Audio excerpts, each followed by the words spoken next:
आपका स्वागत है हमारे चैनल पे। आज हम आपको सुनाएंगे स्त्री और पुरुष। विपिन बाबू के लिए स्त्री ही संसार की सुंदर वस्तु थी। वह कवि थे और उनकी कविता के लिए स्त्रियों के रूप और यौवन की प्रशंसा ही सबसे चित्ताकर्षक विषय था। उनकी दृष्टि में स्त्री जगत में व्याप्त कोमलता, माधुर्य और अलंकारों की सजीव प्रतिमा थी। जबान पर स्त्री का नाम आते ही उनकी आंखें जगमगा उठती थीं, कान खड़े हो जाते थे, मानो किसी रसिक ने गाने की आवाज सुन ली हो। जब से होश संभाला तभी से उन्होंने उस सुंदरी की कल्पना करनी शुरू की जो उसके हृदय की रानी होगी। उसमें उषा की प्रफुल्लता होगी, पुष्प की कोमलता, कुंदन की चमक, बसंत की छवि, कोयल की ध्वनि, वह कवि वर्णित सभी उपमाओं से विभूषित होगी। वह उस कल्पित मूर्ति के उपासक थे, कविताओं में उसका गुण गाते। वह दिन भी समीप आ गया था जब उनकी आशाएं हरे हरे पत्तों से लहराएंगी, उनकी मुरादें पूरी होंगी। कॉलेज की अंतिम परीक्षा समाप्त हो गई थी और विवाह के संदेशे आने लगे थे। विवाह तय हो गया। विपिन बाबू ने कन्या को देखने का बहुत आग्रह किया, लेकिन जब उनके मामू ने विश्वास दिलाया कि लड़की बहुत ही रूपवती है, मैंने अपनी आंखों से देखा है, तब वह राजी हो गए। मधाम से बारात निकली और विवाह का मुहूर्त आया। वधू आभूषणों से सजी हुई मंडप में आई तो विपिन को उसके हाथ पांव नजर आए। कितनी सुंदर उंगलियां थीं, मानो दीप शिखाएं हो। अंगों की शोभा कितनी मनोहारिणी थी। विपिन फूले न समाये। दूसरे दिन वधू विदा हुई तो वह उसके दर्शनों के लिए इतने अधीर हुए कि ज्यों ही रास्ते में कहारों ने पालकी रखकर मुंह हाथ धोना शुरू किया, आप चुपके से वधू के पास जा पहुंचे। वर्टिकल बार वह घूंघट हटाए, पालकी से सिर निकाले बाहर झांक रही थी। विपिन की निगाह उस पर पड़ गई। यह वह परम सुंदर रमणी न थी जिसकी उन्होंने कल्पना की थी, जिसकी वह बरसों से कल्पना कर रहे थे। यह एक चौड़े मुंह, चिपटी नाक और फुले हुए गालों वाली कुरूपा स्त्री थी। रंग गोरा था, पर उसमें लाली के बदले सफेदी थी, और फिर रंग कैसा ही सुंदर हो, रूप की कमी नहीं पूरी कर सकता। विपिन का सारा उत्साह ठंडा पड़ गया। हाँ, इसे मेरे ही गले पड़ना था। क्या इसके लिए समस्त संसार में और कोई न मिलता था? उन्हें अपने मामू पर क्रोध आया जिसने वधू की तारीफों के पुल बांध दिए थे। अगर इस वक्त वह मिल जाते तो विपिन उनकी ऐसी खबर लेता कि वह भी याद करते। जब कहारों ने फिर पालकियां उठाईं तो विपिन मन में सोचने लगा, इस स्त्री के साथ कैसे मैं बोलूंगा, कैसे इसके साथ जीवन काटूंगा। इसकी ओर तो ताकने ही से घृणा होती है। ऐसी कुरूपा स्त्रियां भी संसार में हैं, इसका मुझे अब तक पता न था। क्या मुंह ईश्वर ने बनाया है, क्या आंखें हैं? मैं और सारे ऐबों की ओर से आंखें बंद कर लेता, लेकिन वह चौड़ा सा मुंह। भगवान, क्या तुम्हें मुझी पर यह वज्रपात करना था? विपिन को अपना जीवन नरक सा जान पड़ता था। वह अपने मामू से लड़ा, ससुर को लंबा खर्रा लिखकर फटकारा, माँ बाप से हुज्जत की, और जब इससे शांति न हुई तो कहीं भाग जाने की बात सोचने लगा। आशा पर उसे दया अवश्य आती थी।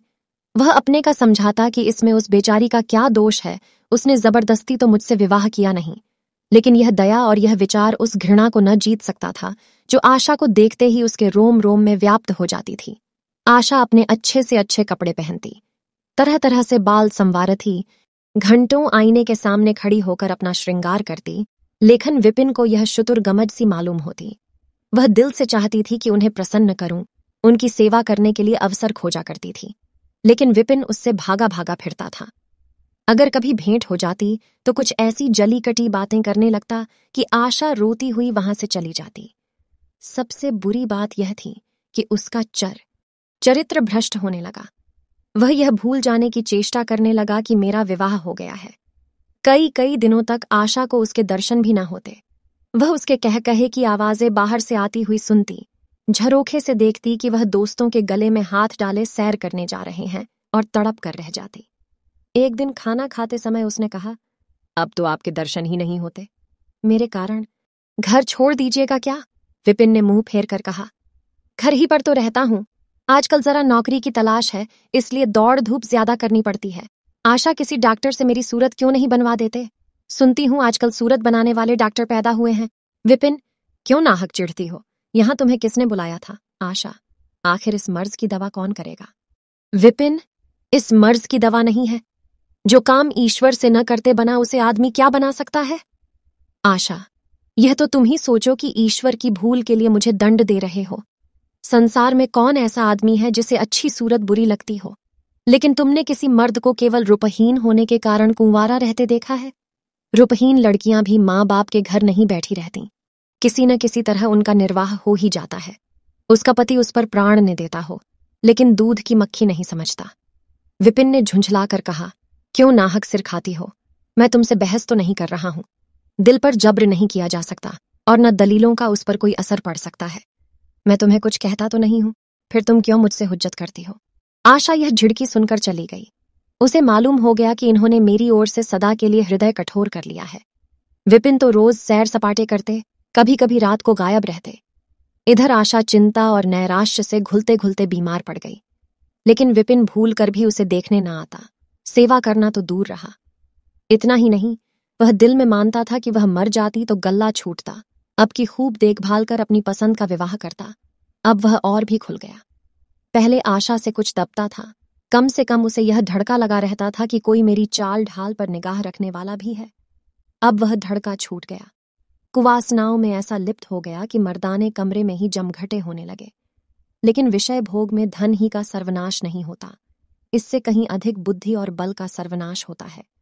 विपिन का चेहरा पीला पड़ने लगा, देह भी क्षीण होने लगी, पसलियों की हड्डियां निकल आईं, आंखों के इर्द गिर्द गड्ढे पड़ गए।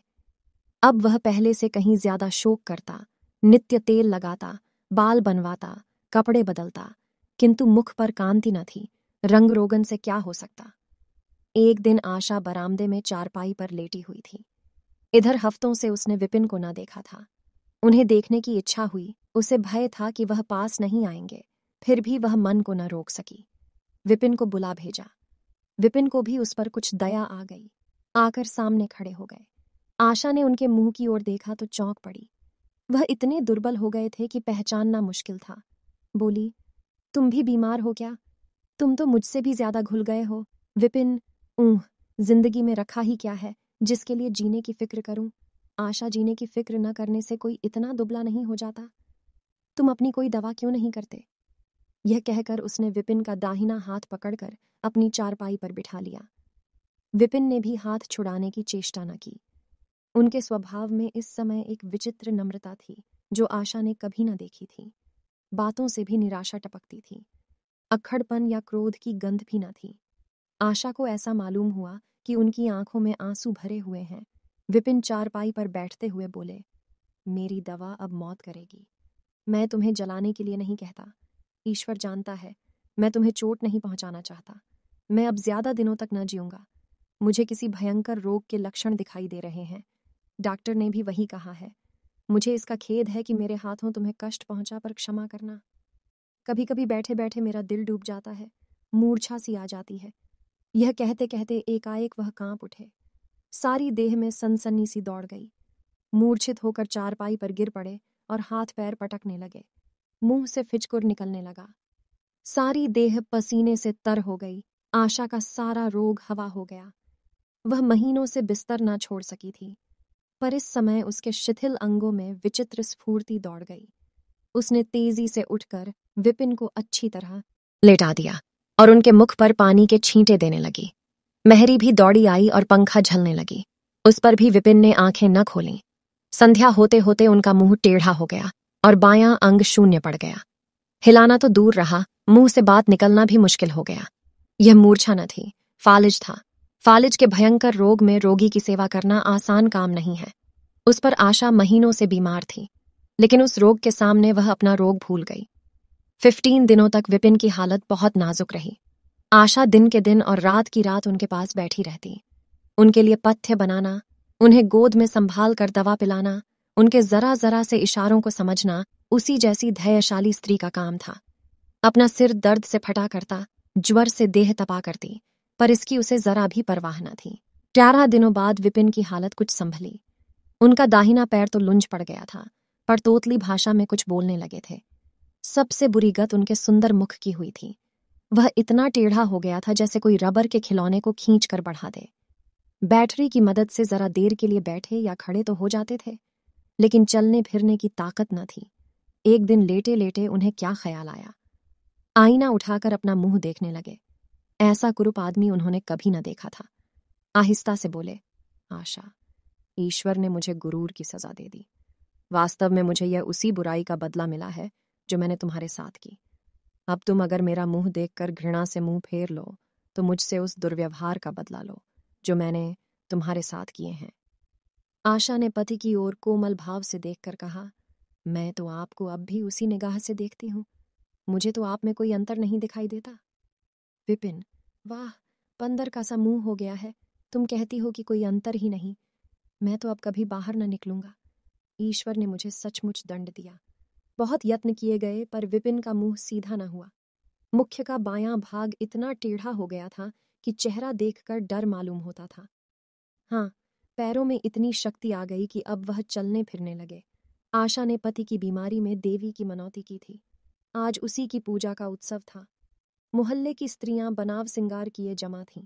गाना बजाना हो रहा था। एक सहेली ने पूछा, क्यों आशा, अब तो तुम्हें उनका मुंह जरा भी अच्छा न लगता होगा। आशा ने गंभीर होकर कहा, मुझे तो पहले से कहीं ज्यादा अच्छा लगता है। चलो, बातें बनाती हो। नहीं बहन, सच कहती हूँ, रूप के बदले मुझे उनकी आत्मा मिल गई जो रूप से कहीं बढ़कर है। विपिन कमरे में बैठे हुए थे। कई मित्र जमा थे। ताश हो रहा था। कमरे में एक खिड़की थी जो आंगन में खुलती थी। इस वक्त वह बंद थी। एक मित्र ने उसे चुपके से खोल दिया और शीशे से झांक कर विपिन से कहा, आज तो तुम्हारे यहाँ परियों का अच्छा जमघट है। विपिन, बंद कर दो। अजी जरा देखो तो, कैसी कैसी सूरतें हैं। तुम्हें इन सबों में कौन सबसे अच्छी मालूम होती है? विपिन ने उड़ती हुई नजरों से देखकर कहा, मुझे तो वही सबसे अच्छी मालूम होती है जो थाल में फूल रख रही है। वाह री, आपकी निगाह! क्या सूरत के साथ तुम्हारी निगाह भी बिगड़ गई? मुझे तो वह सबसे बदसूरत मालूम होती है। इसलिए कि तुम उसकी सूरत देखते हो और मैं उसकी आत्मा देखता हूं। अच्छा, यही मिसेस विपिन है? जी हाँ, यह वही देवी है। कहानी से सीख, व्यक्ति की बाहरी सुंदरता नहीं बल्कि मन की सुंदरता देखनी चाहिए। बाहरी सुंदरता कभी भी फीकी पड़ सकती है, लेकिन जिसका मन सुंदर है वो व्यक्ति हमेशा ही सुंदर रहता है। कैसे लगी आपको मुंशी प्रेमचंद की कहानी स्त्री और पुरुष? हमें बताएं जरूर अपने कमेंट के साथ।